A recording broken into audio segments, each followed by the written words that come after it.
ঘুম থেকে উঠছে, উঠে ব্রেকফাস্ট করছে, পাউরুটি ডিম করে। তারপরে দেখেন কি করছে, কেক কাটছে, কেক কেটে খাইছে। এখন কি করতেছে, এখন আবার আইসক্রিম খাইতেছে। দেখছেন, দেখেন দেখেন ও রাতের বেলা ঘুম থেকে 12টার সময় উঠে খাইছিল, এখন সকালবেলাও আবার একই অবস্থা, একই অবস্থা। দেখছেন, ওই যে সকালবেলা নাস্তা কিন্তু করছে, নাস্তা করছে পাউরুটি ডিম, তার আগে গরুর মাংস দিয়ে ভাত খাইছে। এই বুঝেন, যদি ওই ভিডিওটা থাকতো আল্লাহর কসম দেখাইতাম আমি। সকালে উঠে গরুর মাংস দিয়ে ভাত খাইছে, তারপর পাউরুটি ভাজছে ডিম দিয়ে, পাউরুটি দিয়ে খাইছে। কয়টা ডিম দিছিল পাউরুটির মধ্যে? 3টা ডিম।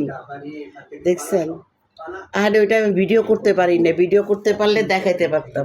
রাত্রে 12টার সময় আমি একটু ভিডিও করে রাখছি, এটার সাথে আমি মিলাই দিব।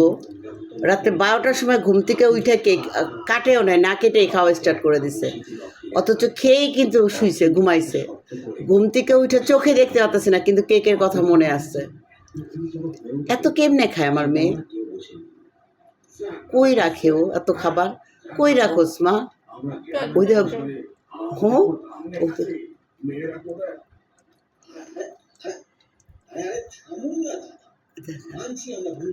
ভাত খাবে না, খালি যত উল্টা পুল্টা জিনিস এগুলো খাবে। ভাত খাবে অল্প একটু দেখানোর জন্যে। তুই টিভি দেখতেছস, আমার দিকে একটু তাকা, একটু কথা বল।